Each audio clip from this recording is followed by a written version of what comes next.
मुद्दा बहुत महत्वपूर्ण है और इस मुद्दे से ध्यान कैसे पूरे देश का और देश के मीडिया का हटाया जाए। पिछले 8 साल से नरेंद्र मोदी जी की सरकार सिर्फ इसी काम में अपना ध्यान लगा, कैसे इन मुद्दों पर ध्यान नहीं जाए मीडिया का, विपक्ष का, जनता का, किसी का भी। और इसीलिए रोज एक नया ड्रामा, कोई नई बात, कोई नया विवाद पैदा कर दिया जाता है जिससे कि हम इन मुद्दों से भटक जाए। लेकिन ये कांग्रेस पार्टी, हम राजनीति में अगर हैं इन्हीं मुद्दों को उठाने के लिए हम विपक्ष में हैं तो इन्हीं मुद्दे उठाएंगे, ये हमारा राजधर्म है। और जब हम सत्ता में होते हैं तो हमने इन मुद्दों पर क्या काम किया, कैसी नीतियां बनाई, वो सबके सामने है। आप तुलना कर देंगे, सबके सामने। जो रसोई गैस हमारे वक्त 410 रुपए प्रति सिलेंडर था, आज वो 1053 से लेकर 1240 रुपए तक 156% की वृद्धि हुई है पिछले 8 साल। एक रसोई गैस तो ऐसा है जो हर घर की आवश्यकता है। और यही उज्ज्वला कहते कहते ये कई चुनावों में वोट ले गए।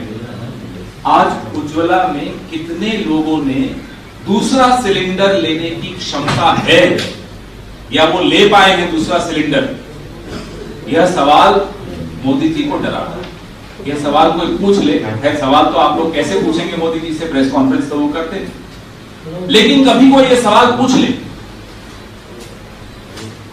पार्लियामेंट में भी घबराए हुए बैठते हैं, कभी तो बैठते नहीं है, बैठते तो घबराए हुए बैठते, क्योंकि उन्हें मालूम है उन्होंने क्या क्या गलतियां की। और ये कह देना कि ये सब कोविड के बाद स्थिति खराब हुई है, सबसे बड़ा झूठ। आप सबके सामने पेट्रोल डीजल कोई कोविड के बाद नहीं बढ़ा, उसके पहले लगातार एक्साइज ड्यूटी कैसे बढ़ाई गई पेट्रोल पर। जब अंतर्राष्ट्रीय मूल्य पेट्रोल डीजल का, कच्चे तेल का, हमारे वक्त $106 प्रति बैरल था, तब हम लोग पेट्रोल 71 रुपए में देते थे और डीजल 55 रुपए में।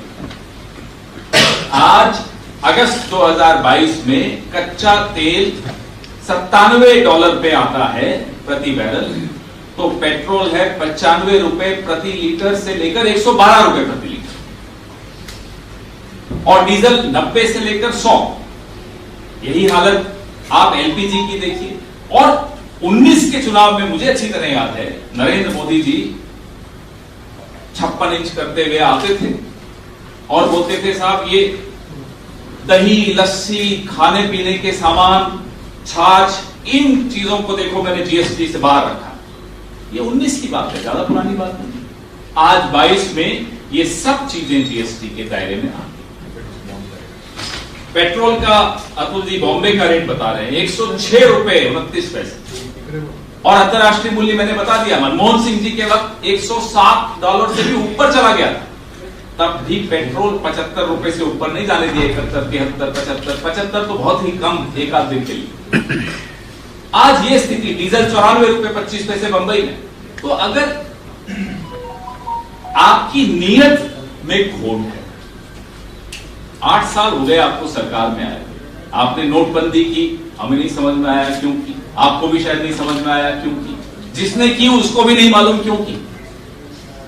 फिर जिस तरह से आपने जीएसटी जल्दबाजी में, और वो भी पूरा इवेंट करके, रात को 12 बजे जीएसटी, कोई आजादी मिल रही है देश को, तो क्या इतिहास बना रहे हो आप? हर चीज में इनको सिर्फ एक चीज आती है, और अडवाणी जी ठीक कहा करते थे, इवेंट मैनेजर है। वो जनता को मार भी रहे होंगे तो वो इवेंट करके मारेंगे, जैसे कि नोटबंदी में किया, जैसे कि जीएसटी में किया, कोविड में आपने देखा, एक के बाद एक इवेंट्स। अरे आप प्रधानमंत्री हैं, you are a PM, for God sake. आप कोई इवेंट मैनेजर थोड़ा ही हैं कि आप जनता की जेब भी काट रहे हैं तो इवेंट बनाकर जेब काटेंगे। इसीलिए हर हफ्ते नया विवाद उसी बात पर मैं वापस आता हूं। और विवाद कैसा? टुकड़े टुकड़े गैंग, नया एक नारा दे देंगे। आप लोग तो समझदार हैं। राष्ट्रीय मीडिया के विषय में मैं कम बोलता हूं, ज्यादा नहीं बोलना चाहता, क्योंकि फिर बोलूंगा तो कड़वा बोलूंगा। और सारा राष्ट्रीय मीडिया टुकड़े टुकड़े गैंग, टुकड़े टुकड़े गैंग। किसी की इतनी हिम्मत नहीं होती पलट के पूछने, साहब असली टुकड़े टुकड़े गैंग तो आप हैं। पूरे समाज को बांटते हैं, धर्म के नाम पे बांटते हैं, भाषा के नाम पे बांटते हैं, कपड़े कैसे पहने उस पे बांटते हैं, कपड़ों से पहचान लेते हैं प्रधानमंत्री जी। तो कौन है टुकड़े टुकड़े गैंग? भगवानों की आपस में लड़ाई कर देते हैं। अरे जो हमारे स्वतंत्रता सेनानी अब नहीं रहे हमारे बीच में, उनको भी आपस में मरने के बाद लड़वा देते। सरदार पटेल जी की नेहरू जी से लड़ाई, ये है टुकड़े टुकड़े गैंग। फिर 6 महीने टुकड़े टुकड़े गैंग चलाएंगे, फिर साहब ट्रिपल तलाक, फिर हिजाब, फिर हनुमान चालीसा वर्सेस अजान। देखिए षड्यंत्र, देखिए आप रोज एक नया विवाद पैदा करने वाले आदमी को पूछा जाए तब नियत क्या है, तो नियत इस प्रेस रिलीज में आपको दिख जाए। नियत है ये, इससे डरते हैं, इसको छिपाना चाहते हैं, इससे बच के भागना चाहते हैं। इन गलतियों से, इन विफलताओं से कैसे बचे? सबको व्यस्त रखो, सबको लड़वाओ, सबको नए नए इवेंट दो, सबको नए नए विवाद दो, ताकि ये कोई न पाए। मैं आप सबके सामने हम लोग आए हैं। कांग्रेस पार्टी पिछले कई महीनों से इन मुद्दों को लेकर सड़क पर है।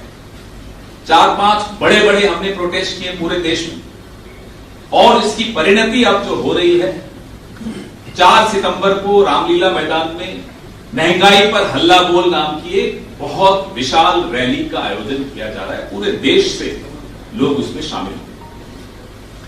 मैं आप सबको भी न्योता देता हूं, इन मुद्दों को आप भूल जाइए। कौन उठा रहा है? ये देश के मुद्दे हैं, देश उठा रहा है। जो सत्ता में हैं वो राजधर्म भले भूल जाएं, लेकिन हम जो विपक्ष में हैं वो हम अपना कर्तव्य नहीं भूल सकते, क्योंकि हम जनता की आवाज, लोगों की परेशानियों को उठाएंगे, बराबर उठाएंगे, सड़क पर उठाएंगे, यहां बैठकर उठाएंगे, स्टूडियोज में उठाएंगे, संसद में उठाएंगे। तो आप सबका भी हम सब यहां जो बैठे हैं आपसे गुजारिश करेंगे और हाथ जोड़कर गुजारिश करेंगे कि इन मुद्दों को उठाने में हमारी मदद कीजिए। विपक्ष का सबसे बड़ा हथियार, विपक्ष में कोई हो, आज हम हैं, कल ये लोग होंगे, कोई भी हो विपक्ष का सबसे बड़ा हथियार मीडिया होता है। बिना मीडिया के हम लोग अधूरे हैं, और अगर हम अधूरे हैं तो जो सत्ता में बैठे हैं वो जो चाहे वो करेंगे। देश का नुकसान, आने वाली पीढ़ियों का नुकसान, उस नुकसान से बचने के लिए हम आपसे निवेदन करते हैं, कृपया करके इन मुद्दों को हमारे साथ मिलकर उठाइए। मैं इसीलिए इतना दूर से आया हूं, यही हाथ जोड़कर आपसे निवेदन करने के लिए आया हूं। ये लोग जो हाथ में तिरंगा दिल में दंगा, यार अब तो हाथ में भी तिरंगा लेने से हमने कल रात को देखा शहजादे को तिरंगा पसंद नहीं, पता नहीं कुछ कारण रहा होगा, इतिहास में भी कई कारण हैं ऐसे। लेकिन इन लोगों की असलियत देश के सामने लानी बहुत जरूरी। और इस प्रेस वार्ता के माध्यम से कुछ आंकड़े मैंने दिए हैं, आप लोगों को ये आंकड़े देने की आवश्यकता है नहीं। आप पत्रकार भी हैं और घर गृहस्थी भी चलाते हैं, तो आपको मालूम है सरसों का तेल, गेहूं का आटा, दूध, डीजल, पेट्रोल, गैस, एलपीजी, इन सब की स्थिति आपको मुझसे ज्यादा अच्छी तरह से मालूम है। लेकिन फिर भी आवश्यकता है कि इन मुद्दों पर हम लगातार बात करें, लगातार इस सरकार से सवाल पूछें और इनसे जवाब मांगें।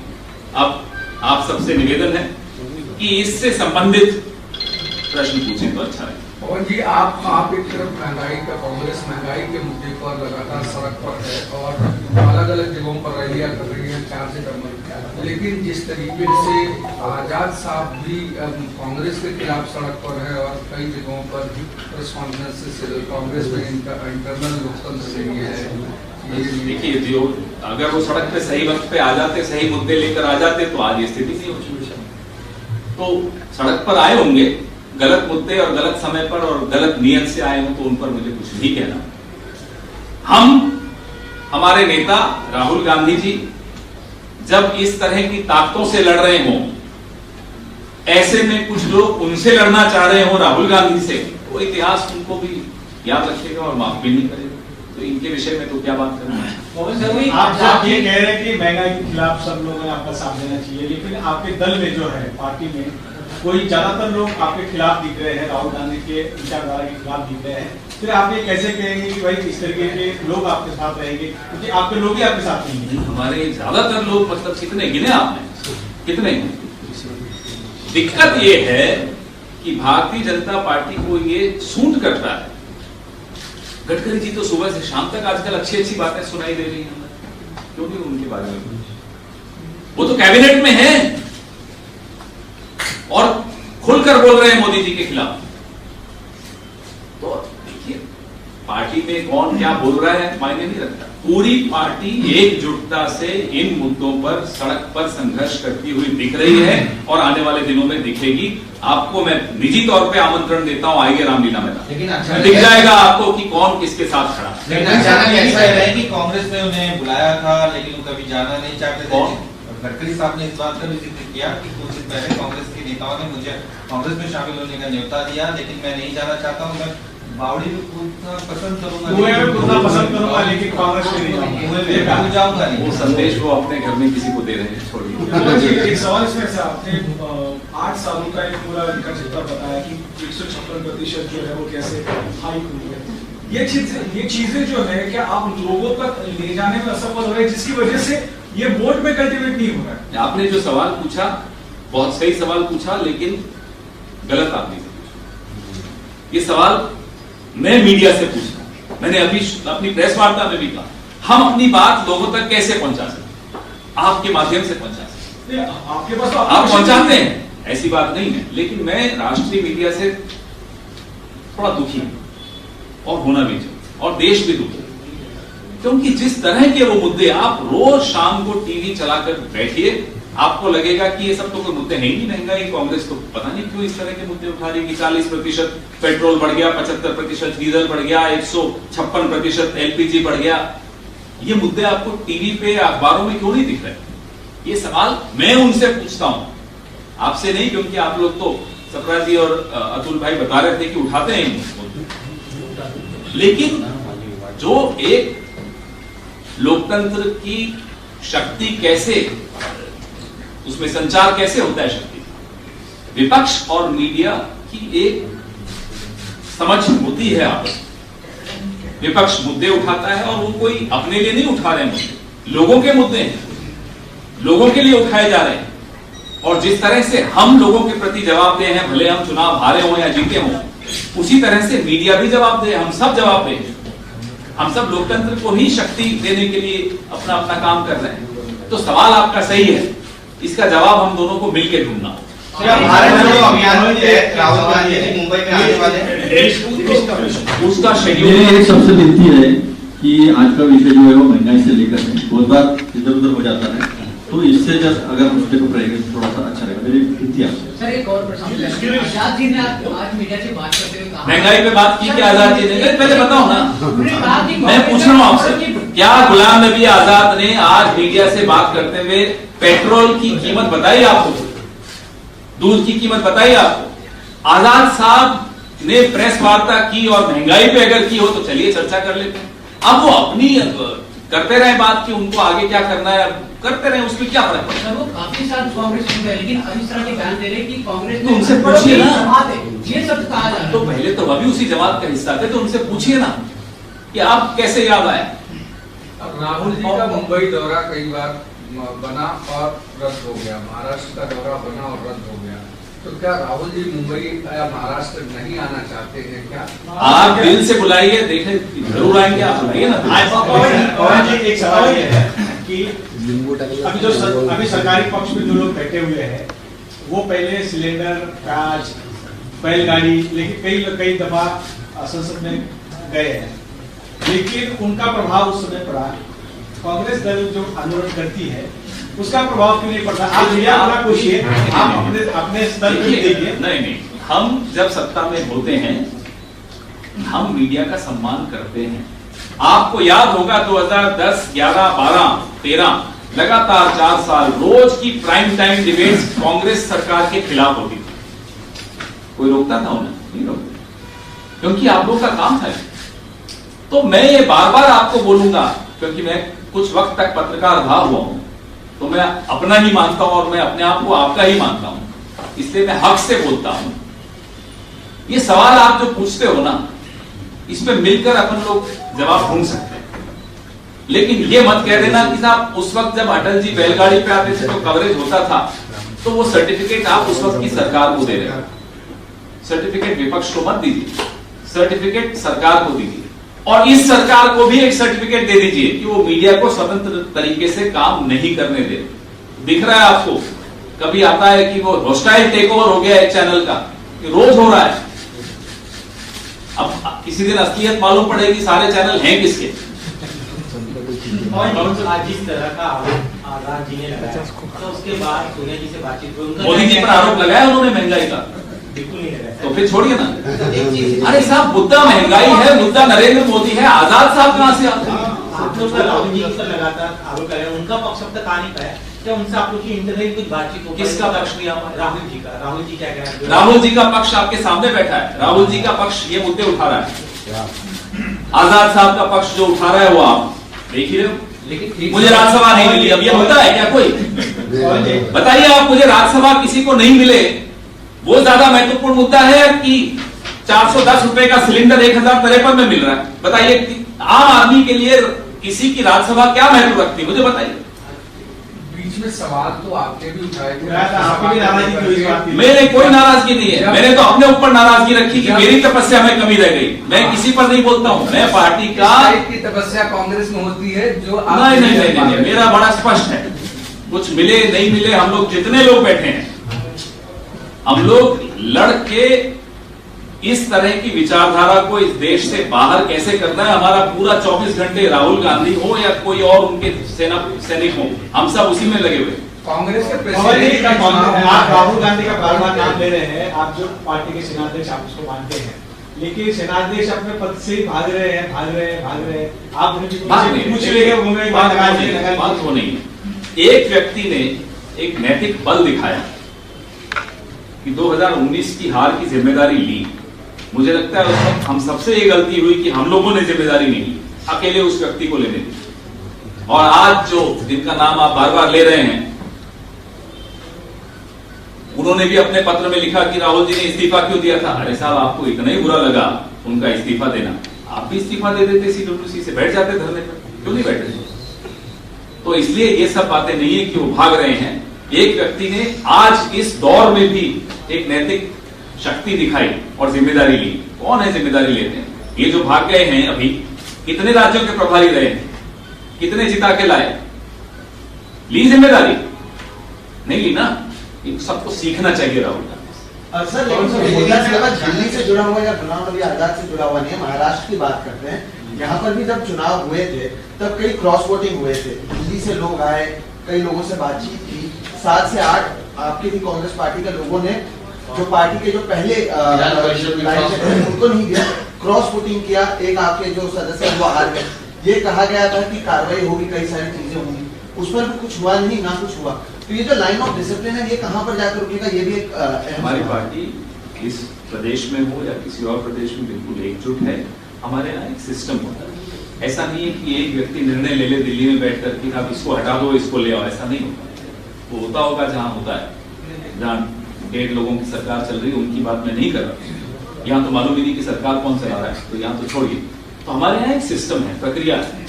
उस प्रक्रिया में कई लोगों का की भूमिका होती है। एक ये रिपोर्ट देंगे, ये रिपोर्ट देंगे, ऐसे फिर जाकर निर्णय लिए जाते हैं। अब आप लोग चाहें कि ब्रेकिंग न्यूज 1 घंटे में आ जाए कि साहब इसको निकाल दिया, उसको निकाल दिया, ऐसे नहीं होता, सिस्टम से होता है। इससे जुड़ा हुआ सवाल है। पृथ्वीराज चव्हाण ने अभी रिसेंटली कहा कि कांग्रेस एक मुगल सल्तनत की तरह से वोट डिस्ट्रीब्यूट नहीं कर सकती, तो उसके ऊपर आपकी क्या राय है? ये पार्टी की बात हो रही है। पार्टी अगर किसी को कोई जिम्मेदारी देती है तो पार्टी तो सब है ना, कलेक्टिव है ना, कोई एक व्यक्ति थोड़ा ही है।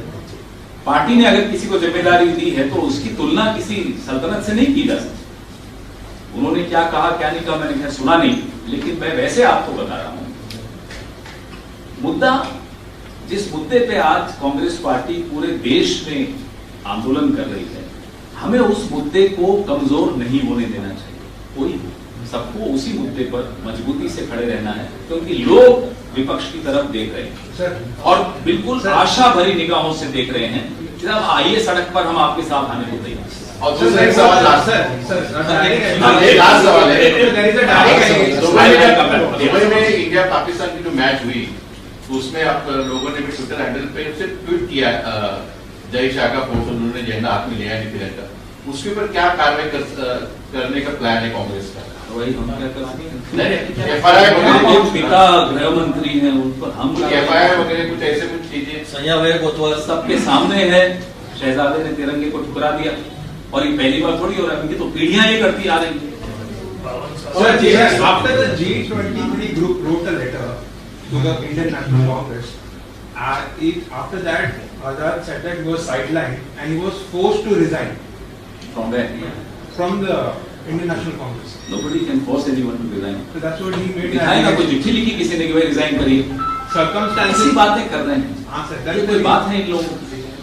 और पहले तो आप इनको 23 मत बोला करो, G23 हैं, अब इनको 23 कर देते हो। उनका एलिगेशन है देखिए साहब, जो व्यक्ति 40 साल तक इसी सिस्टम को बनाने वाला रहा हो, आज इस सिस्टम को गाली दे रहा हो क्योंकि राज्यसभा नहीं मिली, उस पर मैं क्या कितने जवाब दूंगा? महंगाई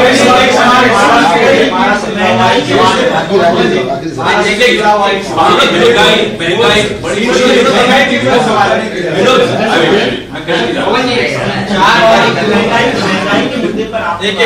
पूरे विपक्ष को, जो अन्य विपक्ष के जितने भी राजनीतिक दल है, क्या उन्हें फिर एक बार एक प्लेटफॉर्म पर लाने की कोशिश हो रही है? क्योंकि इंडिविजुअली सारे लोग कर रहे हैं, जो कलेक्टिव, जो इसके पहले हमने कर्नाटक में किसी और की पार्टी में हम लोग थोड़े हस्तक्षेप करते हैं। उन्हें जो मुद्दे उठाना चाहते हैं वो उठाएं, सबका स्वागत है। ये ऐसा मुद्दा है जो कश्मीर से लेकर कन्याकुमारी तक हर घर पर असर डालता है, हर जेब पर असर डालता है। 2022 में सब किस की आप में से तनख्वाह दुगनी हो गई, बताओ जरा मुझे। सर बस एक सवाल, 14 और 22 में अगर तुलना करें, विनोद जी आप बैठे हैं, आप इंडियन एक्सप्रेस के बैठे हैं, मुझे बताइए ना किसकी तनख्वाह डबल हो गई? किसी की हो गई हो तो हाथ खड़ा कर दो, मैं अभी प्रेस वार्ता खत्म करके चला जाऊं। सर मेरी पगार डबल नहीं, बट सुन लीजिए। लेकिन हुई है एक आदमी की 1600% बढ़ी है, एक आदमी की जिसने कल तिरंगा ठुकराया था, उसकी तो बढ़ी 16 टाइम्स। ऐसा नहीं है सबकी, मैं गलत बोल गया, एक व्यक्ति की तो आय बहुत बढ़ी, एक नहीं ऐसे 2-3 और भी। सर आपने कहा कि पार्टी को सल्तनत से कंपेयर ना करें, लेकिन राज्य के जो उप मुख्यमंत्री हैं देवेंद्र फडणवीस, उन्होंने कांग्रेस को एक डूबती नाव बताया है और ये कारण बताया है कि इसीलिए सब छोड़ रहे हैं उस डूबती नाव को, जो पार्टी से निकल रहे हैं, जो वेट बन रहे हैं। उनको बोलो अपनी चिंता करें। 12वीं में पढ़ते थे, कॉलेज जाना चाहिए था, फिर से 10वीं में आ गए।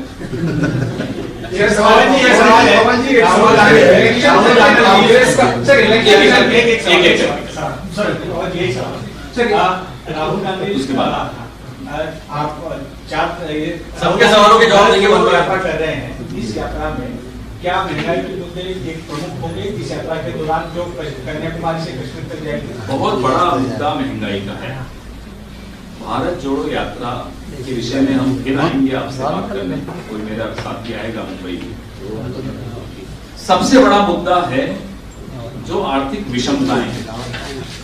मनमोहन सिंह जी के वक्त विश्व बैंक की रिपोर्ट आपने पढ़ी होगी, कितने करोड़ लोगों को, 23 करोड़ लोगों को गरीबी रेखा से ऊपर लिया।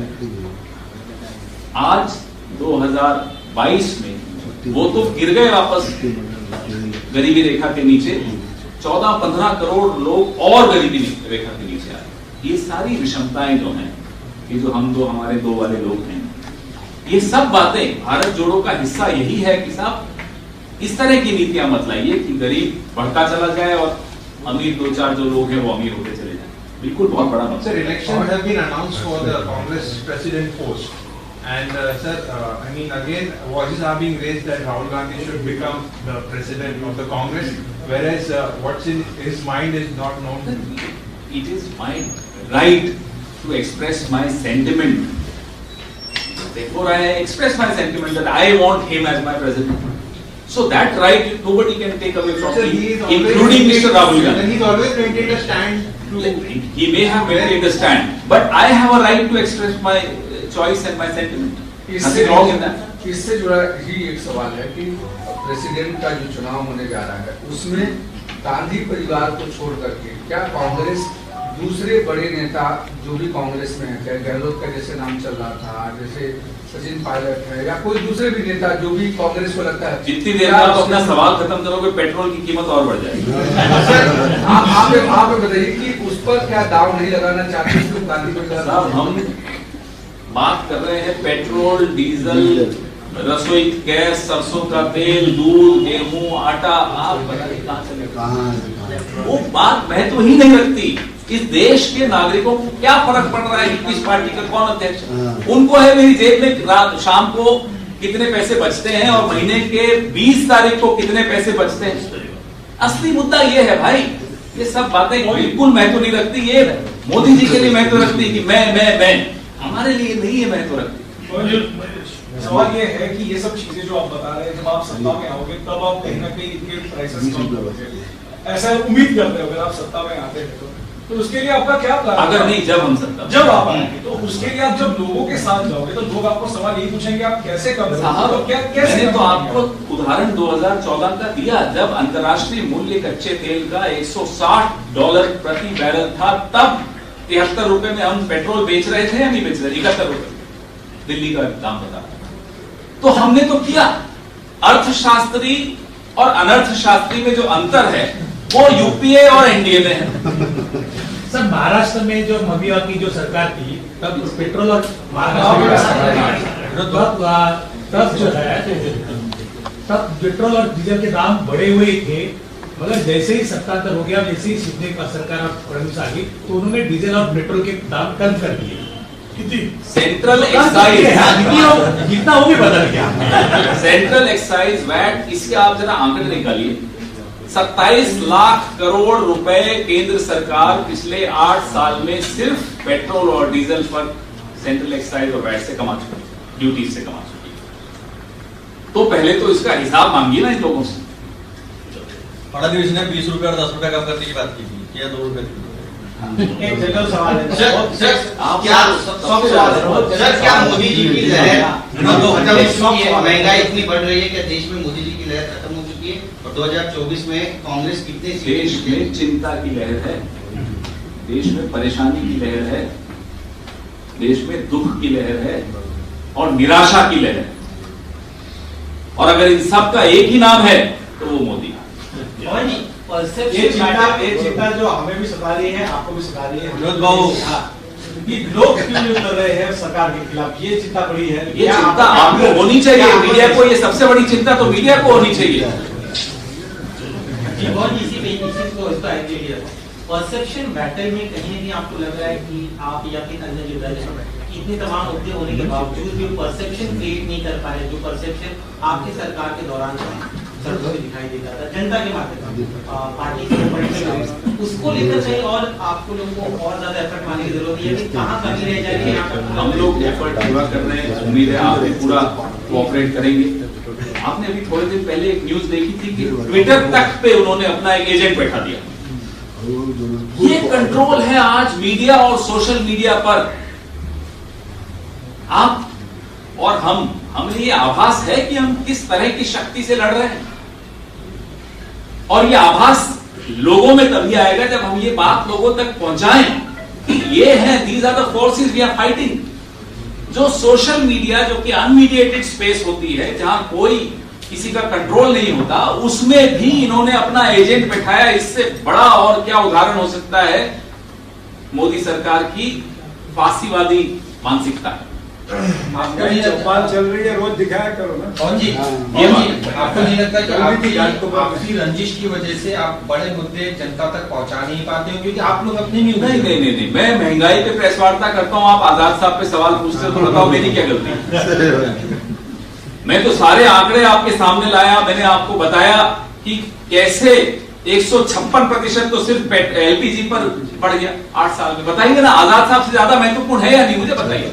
आप आज एक सर्वे कर दीजिए अपने अपने दर्शकों और अपने अपने पाठकों के बीच में, उनको ज्यादा क्या मायने रखता है उनके लिए। इसीलिए कांग्रेस ने छोड़ दिया उनको नहीं, हमें किसी को नहीं छोड़ते, हम हमारे खिड़की दरवाजे खुले होते हैं, आइए स्वागत है, वो कोई इशू नहीं, सबकी अपनी और अपनी बात कर रहे। लेकिन ये मुद्दे महत्वपूर्ण हैं। इस मुद्दे पर मुझे लगता है हम सबको चिंतित होना चाहिए। हमारी चिंता मत करिए, हम 137 साल पुरानी पार्टी है, कारवां चलता रहता है, कुछ लोग चढ़ जाते हैं, कुछ लोग उतर जाते हैं, चिंता मत करिए, लेकिन हम नहीं कहीं जाने वाले। सबसे ज्यादा चिंता प्रधानमंत्री को ही होती है। आप जो कपड़ा पहनते हैं उसे लेकर भी गृह मंत्री कहते हैं कि काला कपड़ा पहनकर विरोध कर रहे हैं। तो अभी जो लोग तिरंगे से घबरा जाते हैं, जो तिरंगे को हाथ में नहीं रखना चाहते, उनसे क्या आप बात करेंगे बताइए ना। उन्हें बोलिए ये 3 रंग तो कम से कम उसके लिए तो कुछ सोचें, उनके लिए तो कोई भावना रखें। हम तो श्याम के पुजारी भक्त हैं, वो भी तो काले थे, श्याम थे।